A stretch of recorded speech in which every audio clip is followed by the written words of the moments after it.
Assalamualaikum warahmatullahi wabarakatuh. Selamat sore. Di video ini kita akan membahas fitur Bleed komponen milik Laravel. Fitur komponen di Laravel ini memudahkan kita dalam membuat kode-kode HTML ya. Jadi intinya supaya kita tidak membuat kode yang sama berulang-ulang. Oke, saya langsung saja.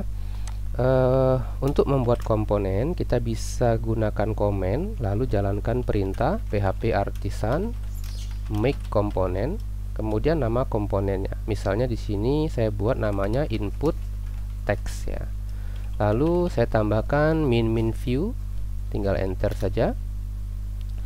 Nanti kita akan dibuatkan file di folder view. Jadi di folder view kita itu nanti ada folder komponen, sini otomatis dibuatin Laravel. Nah, di sini kita akan dibuatkan filenya ya. Karena saya tadi nama filenya adalah input, i-nya besar, t-nya besar, maka sama Laravel otomatis dijadikan input, kemudian pemisahnya adalah strip seperti ini. Oke, di sini saya coba pakai alert, b alert. Saya buat success. Di sini kontennya halo, saya belajar komponen. Oke, kita simpan.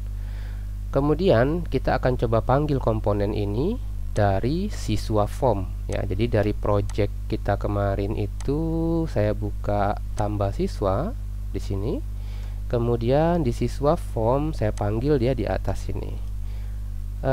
Sebelumnya itu silakan kalian install dulu extension namanya Bleed komponen ya. Nih, milik web dev Savvy ini. Silakan supaya nanti gampang nih ngetik perintahnya. Jadi silakan install extensionnya. Nah, kalau sudah diinstal nanti buatnya itu tinggal gini, x input text enter, nanti otomatis dia jadi tagnya. Ya, jadi kita tuh kayak buat teks sendiri ya, buat teks HTML sendiri. Saya simpan, kemudian kita coba refresh, maka akan muncul kode yang ada di komponen kita ini. Jadi semacam include ya kalau di PHP. Nah, di sini di Laravel ini enaknya kita bisa ngirim variabel ya. Jadi saya contohkan langsung saja. Misalnya kita mau ganti kode ini saya copy, oke. Kemudian kita pastekan di sini. Lalu di bagian atasnya kita buat bprops. Jadi props ini gunanya untuk menerima data yang dikirim dari yang manggil. Ini kan manggil nih, manggil input text. Nah, nanti dia ngirim data props ini untuk kita menerima datanya. Misalnya nanti ada data label, nilainya 0, ada data name juga nilainya 0. Kemudian dua ini aja dulu nih ya. Label itu untuk ini ya. Nah, jadi dia jadi variabel di sini. Ini untuk name-nya. Name, ini untuk name juga. Oke, ini juga untuk name. Nah, kalau sudah silakan disimpan. Kemudian di sini kita bisa refresh, maka akan muncul nih. Nah, dia muncul otomatis nih. Tapi kenapa? Oh, labelnya kan tidak muncul nih. Ya, kenapa? Karena kita belum mengisi nilainya, nilai label dan name ini. Nah, nilai label dan name ini bisa kita kasih nilai default ya, kalau kita mau, atau kita buat kosong seperti ini. Sekarang nilai ini akan saya kirim dari X input text-nya. Jadi name-nya saya buat di sini misalnya nama lengkap.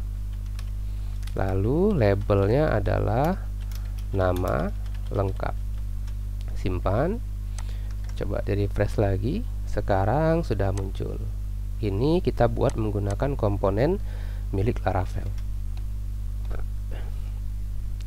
Oke, selanjutnya bukan hanya komponen saja, bukan hanya label dan name ya. Jadi kita bisa kembangkan sendiri. Misalnya untuk kelas nih, saya tambahkan juga di sini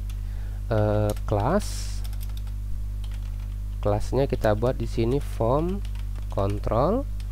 Lalu di sini kita ganti jadi variabel kelas. Gini dia. Jadi defaultnya kalau tidak diisi orang maka nilainya adalah form control. Saya coba refresh. Kalau kita inspect, kita lihat di sini di HTML-nya, maka sekarang kelasnya form control name text. Oke, ini udah benar. Berikutnya adalah kalau kita mau nambah kelas, berarti misalnya dari pemanggilnya nih. Nah, di sini misalnya kita mau buat kelas, kita tambahkan kelasnya misalnya form saja misalnya, tidak pakai form control ya. Maka tampilannya kan berubah nih. Kenapa? Karena kelasnya kan form saja, bukan form control. Nah, tapi kalau kita mau buat sendiri form control seperti ini, maka dia kembali mendapatkan efek bootstrapnya. Oke, jadi dengan menggunakan props itu kita menerima data melalui variabel ini, label, name, kemudian kelas, kemudian cara ngirimnya dari pemanggilnya itu kita menggunakan name.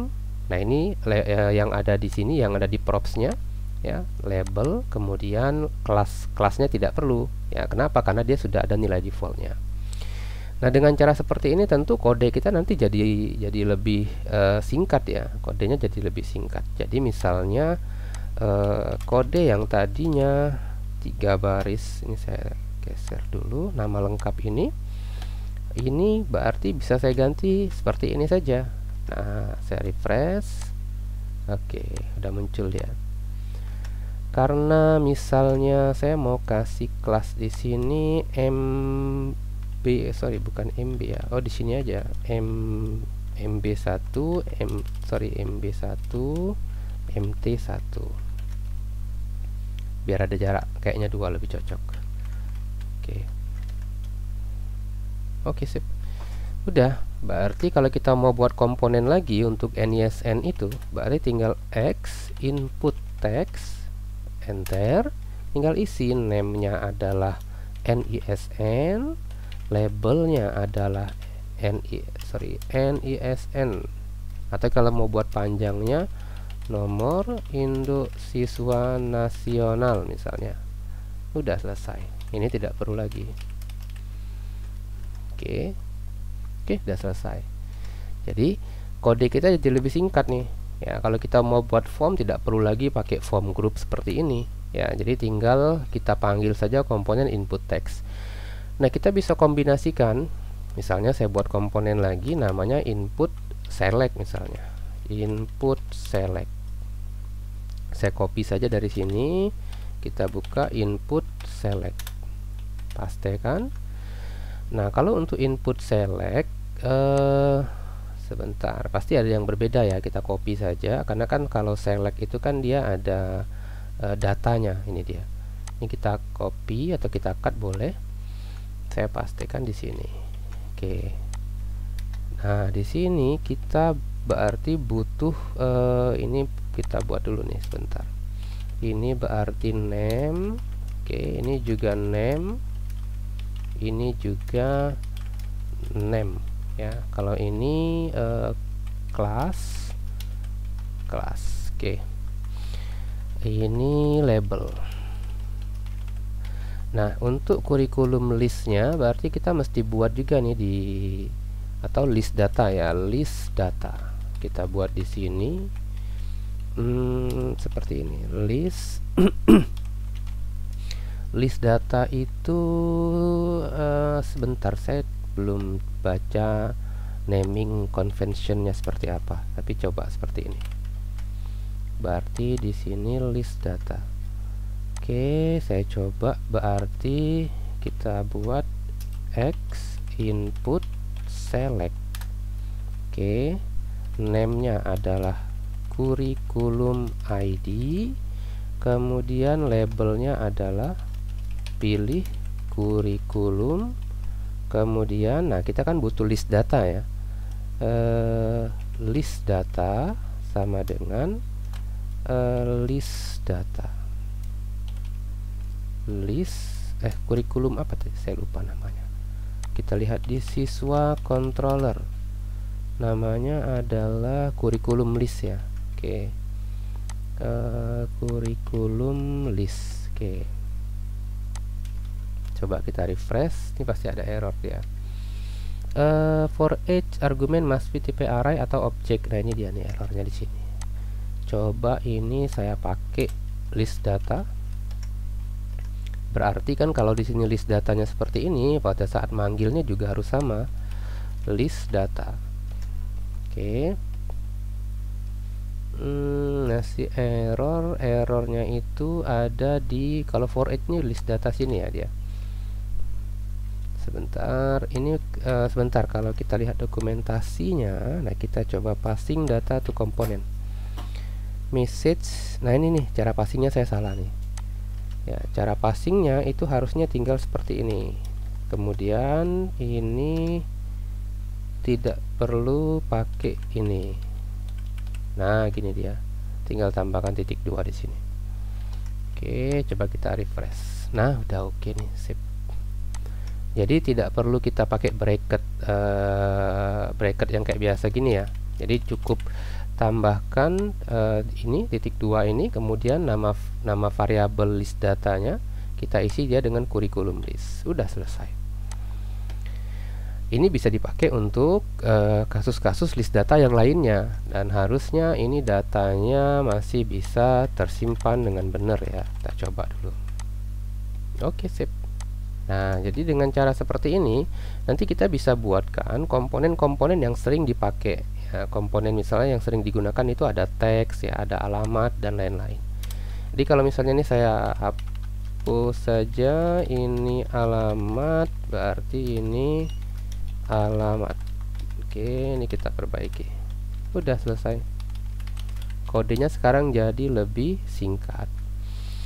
Tapi di HTML tuh biasanya ada beberapa opsi-opsi ya. Misalnya ada placeholder. Nah, itu bisa saja kita siapkan di sini ya, supaya nanti bisa ditambahkan di komponennya. Misalnya placeholder sama dengan isi nama kamu misalnya. Kalau kayak gini kan dia tidak ada nih, tidak muncul placeholdernya ya, harusnya kan muncul nih, tapi tidak muncul. Kenapa? Karena di komponen input teksnya itu kan tidak ada placeholdernya. Nah makanya kita tambahkan di sini placeholder, kita kasih nilai kosong, baru kita isi di sini koma placeholder seperti ini, placeholder. Copy aja. Oke, sip. Udah, baru muncul isi nama kamu. Jadi kita bisa pertimbangkan apa sih biasanya atribut-atribut yang kita gunakan. Nah, kita taruh nih di sini di propsnya. Ya, misalnya ID juga kadang-kadang kita pakai ya kalau misalnya berhubungan dengan AJAX atau jQuery ya, maka bisa tambahkan di sini ID, ID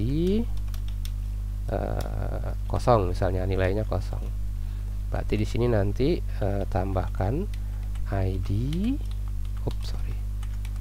seperti ini $ID. Oke, udah selesai.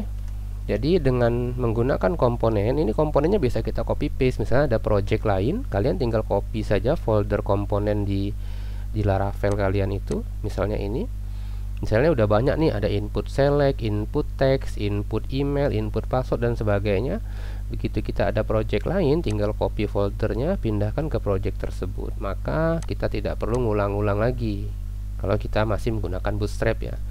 Kalau kita tidak menggunakan Bootstrap lagi ya tadi tinggal sesuaikan saja dengan template-template yang baru. Jadi cukup ngedit-ngedit di komponennya saja, maka nanti formnya otomatis akan ngikut sendiri. Oke, silakan dicoba. Mungkin nanti akan kita buat lagi untuk contoh-contoh lainnya yang lebih rapi ya. Karena biasanya tuh di dalam folder komponen tuh biasanya ada folder form misalnya. Nanti dalam folder form itu baru ada input select, input text ya, input email dan lain-lain. Seperti itu. Oke. Untuk video ini saya cukupkan dulu, silakan dicoba. Assalamualaikum warahmatullahi wabarakatuh. Selamat sore.